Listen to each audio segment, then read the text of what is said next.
வணக்கம் மக்களே, நான் சத்யவர்ஷா. இந்திய அரசியலமைப்பு ஆலோசகராக பணியாற்றி வருகின்றேன். கடந்த 10 வருடங்கள் என்பது என்னுடைய வாழ்வாதாரம் முழுமையாக இந்த பாரதிய ஜனதாவுடைய ஆக்கிரமிப்பு, ஒவ்வொரு இடத்திலுமே முழுமையாக டிஜிட்டல் அரெஸ்ட்டு மற்றும் வீட்டினுடைய சிறையில் கைதியாக இவர்களுடைய காழ்ப்புணர்ச்சி காரணமாக அரசியல் அமைப்பு இவர்களுக்கு சாதகமாக ஏற்படுத்த வேண்டும். இது மாதிரியான எத்தனை மனிதர்களை இவர்கள் முழுமையாக இவர்களுடைய ஆதிக்கத்தின் கீழ் கொண்டு வரப்பட வேண்டும் என்பதற்கான வன்கொடுமைகள் செய்தார்கள் என்பது எனக்கு தெரியாது. ஆனால் இன்றைக்கும் இவர்களுடைய தோல்வி என்பது என்னுடைய வளர்ச்சி. நான் ஒரு சாதாரணமான வங்கி ஊழியராக பணிபுரிந்த பெண், என்னுடைய குடும்பம், என்னுடைய சமூகம் சார்ந்து வாழ்ந்த பெண். ஆனால் இன்றைக்கு மக்களுக்காக, மக்களுடைய நலனுக்காக ஒவ்வொரு இடத்திலுமே நான் பதிவு செய்து கொண்டிருக்கின்றேன்.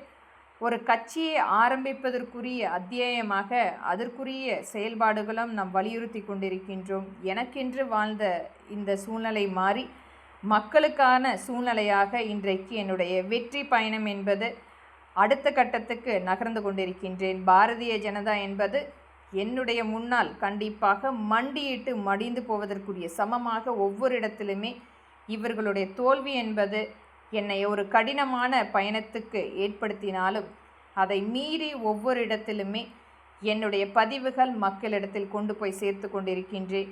என்னை மாதிரி எத்தனை பேரை இன்றைக்கு முழுமையாக அடிமையாக இந்த பாசிசம் அரசியல் ஒரு மிகப்பெரிய வன்கொடுமை செய்து கொண்டிருக்கிறது. இதற்கு துணையாக அனைத்திந்திய அண்ணா திராவிட முன்னேற்ற கழகம் களமிறங்கி கொண்டிருக்கின்றது. தமிழ்நாட்டில் எத்தனை தமிழ் மக்களை இது போன்று அடிமைகளாக பாவித்து இவர்களுடைய கட்சிக்குள் கொண்டு வரப்பட வேண்டும் என்பதற்காக ஆளுமை செய்து கொண்டிருக்கிறார்கள் என்பதை வரும் காலத்தில் மட்டுமே தெரியும். ஆனால் இங்கு என்னுடைய பதிவு என்பது இவர்களுடைய வன்கொடுமைக்கு சாட்சியாக புகைப்படங்கள் அதில் இருக்கிறது. எந்த சூழ்நிலையிலும் எந்த மாதிரி சூழ்நிலை இருந்தாலும் நாம் வாழ்ந்த முன்னோர்கள் இன்றைக்கும் எடுத்துக்காட்டாக வேலுநாச்சியார் அம்மையார் போன்று ஒரு நல்ல எடுத்துக்காட்டான தலைவர்கள் இன்றைக்கும் நாம் சொல்லி கொண்டிருக்கின்றோம்.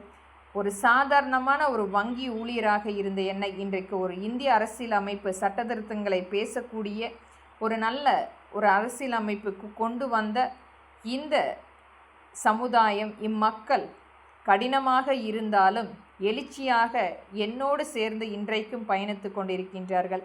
கடுமை என்பது கண்டிப்பாக கடுமைதான். ஆனால் அதை மீண்டு வந்து அடுத்த கட்டத்துக்கு நகர்ந்து செல்ல வேண்டும் என்பதற்கான ஒரு சாட்சியாக நான் இன்றைக்கு ஒரு படியை ஏறி அடுத்த கட்டத்துக்கு நகர்ந்து கொண்டிருக்கின்றேன். ஒரு பாசிசம் அரசியல் வெறும் பாசிசம் அரசியல்தான். திராவிடம் கண்டிப்பாக அனைத்து மக்களையுமே ஒன்றிணைக்கக்கூடிய பாலமாக இருக்கப்பட வேண்டும். இது அனைத்து சமூகத்தையும் அனைத்து மதத்தையும் இணைக்கக்கூடிய திராவிட மண், இந்திய மண்.